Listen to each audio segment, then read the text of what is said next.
Hi, എല്ലാവർക്കും സ്വാഗതം. ഇന്ന് നമ്മൾ നോക്കാൻ പോകുന്നത് പ്രവാചകൻ മുഹമ്മദിന്റെ അവസാന നാളുകളെക്കുറിച്ചും അദ്ദേഹം എഴുതാനായി ശ്രമിച്ച ആ അന്ത്യോപദേശ പത്രത്തെക്കുറിച്ചുമുള്ള ചില സ്രോതസ്സുകളാണ്. സത്യത്തിൽ ചരിത്രത്തിന്റെ ഗതി തന്നെ മാറ്റിയ ഒരു സുപ്രധാന സംഭവത്തിലേക്കാണ് നമ്മൾ കടക്കുന്നത്. ഓക്കെ, അപ്പം നമുക്ക് തുടങ്ങാം അല്ലേ? പ്രവാചകന്റെ ഒരു സഹാബി, അതായത് അദ്ദേഹത്തിന്റെ വളരെ അടുത്തൊരു അനുയായി പറഞ്ഞൊരു വാചകത്തോടെ തന്നെ നമുക്ക് തുടങ്ങാം. നമ്മൾ ചർച്ച ചെയ്യാൻ പോകുന്ന കാര്യങ്ങൾ എത്രത്തോളം ഗൗരവമുള്ളതാണെന്ന് ഈ ഒരൊറ്റ വാക്കിൽ നിന്ന് തന്നെ നിങ്ങൾക്ക് മനസ്സിലാകും. അപ്പോൾ ഈ കഥ തുടങ്ങുന്നത് എവിടെയാണെന്ന് വെച്ചാൽ പ്രവാചകന്റെ മരണത്തിന് വെറും 3 ദിവസം മുൻപാണ്. അന്ന് അദ്ദേഹത്തിന്റെ കിടക്കയ്ക്ക് ചുറ്റും കൂടിയിരുന്നവരോട് അദ്ദേഹം വളരെ പ്രധാനപ്പെട്ട ഒരു കാര്യം ആവശ്യപ്പെട്ടു. അദ്ദേഹം ആവശ്യപ്പെട്ടതെന്താണെന്നോ? എഴുതാനുള്ള കുറച്ച് സാധനങ്ങൾ, അതായത് ഒരു മഷിക്കുപ്പിയും എഴുതാനുള്ള ഒരു പലകയും. എന്തിനാണെന്നല്ലേ? തനിക്ക് ശേഷം തന്റെ അനുയായികൾക്ക് ഒരിക്കലും വഴിതെറ്റിപ്പോകാതിരിക്കാൻ സഹായിക്കുന്ന ഒരു രേഖ എഴുതിത്തരാം എന്നായിരുന്നു അദ്ദേഹം പറഞ്ഞത്. പക്ഷേ വളരെ ലളിതമായ ഈയൊരു ആവശ്യം അവിടെ കൂടിയിരുന്ന അദ്ദേഹത്തിന്റെ ഏറ്റവും അടുത്ത ആളുകൾക്കിടയിൽ വലിയൊരു തർക്കത്തിന് കാരണമായി. പെട്ടെന്നായിരുന്നു അത്. കാര്യങ്ങൾ ആകെ മാറിമറിഞ്ഞു. ഇവിടെയാണ് ആ തർക്കത്തിന്റെ 2 വശങ്ങൾ നമുക്ക് കാണാൻ കഴിയുന്നത്. ഒരു കൂട്ടർ പറഞ്ഞു, ഇല്ല, പ്രവാചകൻ എഴുതട്ടെ, കാരണം അത് വഴിപിഴച്ചു പോകാതിരിക്കാനുള്ള ഒരു രേഖയാണ്. പക്ഷെ മറ്റേ വിഭാഗം അതിനെ എതിർത്തു. അവർ പറഞ്ഞതിങ്ങനെയാണ്: പ്രവാചകന് കഠിനമായ രോഗമാണ്, നമുക്ക് അല്ലാഹുവിന്റെ ഗ്രന്ഥം, അതായത് ഖുർആൻ മാത്രം മതി. ഈ തർക്കം അത്രയ്ക്കുച്ചതലായി, ബഹളമായി. അവസാനം പ്രവാചകന് തന്നെ പറയേണ്ടി വന്നു എല്ലാവരും അവിടുന്ന് എഴുന്നേറ്റ് പോകാൻ. അങ്ങനെ ആ നിർണായകമായ ദിവസം ആ അന്ത്യോപദേശ പത്രം എഴുതാൻ കഴിഞ്ഞില്ല. അപ്പോ നമ്മൾ പരിശോധിക്കുന്ന ഈ സ്രോതസ്സുകൾ ഇവിടെ ഒരു വലിയ ചോദ്യമുയർത്തുന്നുണ്ട്. പ്രവാചകനെ ആ അന്ത്യോപദേശം എഴുതുന്നതിൽ നിന്ന് തടഞ്ഞത് ശരിക്കും ഒരു ശരിയായ കാര്യമായിരുന്നു? ഈ ചോദ്യത്തിന് ഉത്തരം കണ്ടെത്താനായി സ്രോതസ്സുകൾ നേരെ പോകുന്നത് ഖുർആനിലേക്കാണ്. അതിലെ ചില വചനങ്ങൾ അവർ ചൂണ്ടിക്കാണിക്കുന്നുണ്ട്. അതിലാദ്യത്തേത് ഇതാണ്. അതായത് പ്രവാചകൻ സംസാരിക്കുന്നത് സ്വന്തം ഇഷ്ടപ്രകാരമല്ല, മറിച്ച് അദ്ദേഹത്തിന് ലഭിക്കുന്ന ദൈവീക വെളിപാടിന്റെ അടിസ്ഥാനത്തിലാണെന്ന് ഈ വചനം നമുക്ക് പറഞ്ഞു തരുന്നു. ഇതുപോലെ തന്നെ അല്ലാഹുവിനെയും പ്രവാചകനെയും ഒരുപോലെ അനുസരിക്കണമെന്ന് വിശ്വാസികളോട് കൽപ്പിക്കുന്ന മറ്റു ആയത്തുകളും സ്രോതസ്സുകൾ എടുത്തുകാണിക്കുന്നുണ്ട്. നോക്കൂ, ഖുർആനിലുടനീളം ഈ ആശയം ആവർത്തിക്കുന്നത് കാണാം. പ്രവാചകൻ നിങ്ങൾക്ക് നൽകുന്നത് സ്വീകരിക്കുക, നിങ്ങൾ അല്ലാഹുവിനെ സ്നേഹിക്കുന്നുണ്ടെങ്കിൽ എന്നെ പിൻപറ്റുക, അദ്ദേഹത്തിന്റെ കൽപ്പന കേൾക്കുമ്പോൾ അതിൽ നിന്ന് പിന്തിരിയരുത്, അല്ലാഹുവിനും റസൂലിനും ഉത്തരം നൽകുക.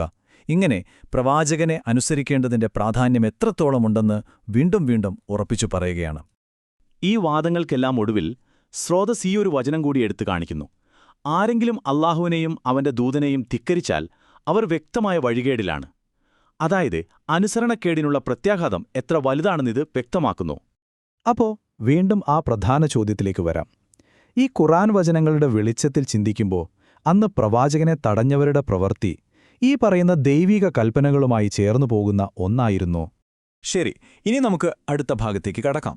കാരണം ആ അന്ത്യോപദേശത്തിന്റെ കഥ അതോടെ തീരുന്നില്ല. അതിന് ഒരു തുടർച്ചയുണ്ട്. അതായത് ആ വ്യാഴാഴ്ച ആ രേഖ എഴുതിയില്ല, ശരി തന്നെ.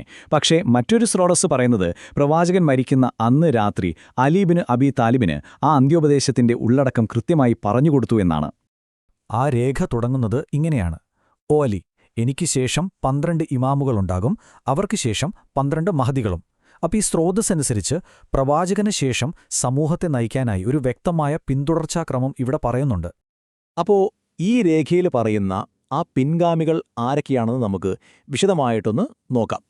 ഈ അന്ത്യോപദേശപ്രകാരം ആദ്യത്തെ പിൻഗാമിയായി, അതായത് ഖലീഫയായി പറയുന്നത് അലിയെയാണ്. അദ്ദേഹത്തിന് 2 പ്രധാന ഉത്തരവാദിത്തങ്ങളാണ് നൽകുന്നത്. 1, പ്രവാചകന്റെ കുടുംബത്തിന്റെ സംരക്ഷകൻ. 2, അദ്ദേഹത്തിന് ശേഷമുള്ള സമുദായത്തിന്റെ നേതാവ്. തുടർന്ന് അലിയിൽ തുടങ്ങി അദ്ദേഹത്തിന്റെ പിൻഗാമികളായ 12 ഇമാമുകളുടെ ഒരു ലിസ്റ്റ് തന്നെ ഈ രേഖ നൽകുന്നുണ്ട്. അലി അൽ മുർത്തദ, ശേഷം അൽ ഹസൻ, അൽ ഹുസൈൻ, പിന്നെ അലി, ദുൽതഫ്നാദ്, മുഹമ്മദ് അൽ ബാക്കർ, ജാഫർ അൽ സാദിഖ് എന്നിങ്ങനെ ആ പേരുകൾ പോകുന്നു. ആ ലിസ്റ്റ് തുടരുകയാണ്. മൂസ അൽ ഖാദിം, അലി അൽ റിദ, മുഹമ്മദ് അൽ തിക്ക അൽ തഗി, അലി അൽ നാസിഖ്, അൽ ഹസൻ അൽ ഫാദിൽ, പിന്നെ അവസാനമായി മുഹമ്മദ് ദി സേഫ് ഗാർഡഡ്. ഇതോടെ ഈ രേഖയിൽ പറയുന്ന 12 ഇമാമുകളുടെ പരമ്പര പൂർത്തിയാവുകയാണ്. പക്ഷേ കഥ അവിടെയും തീരുന്നില്ല.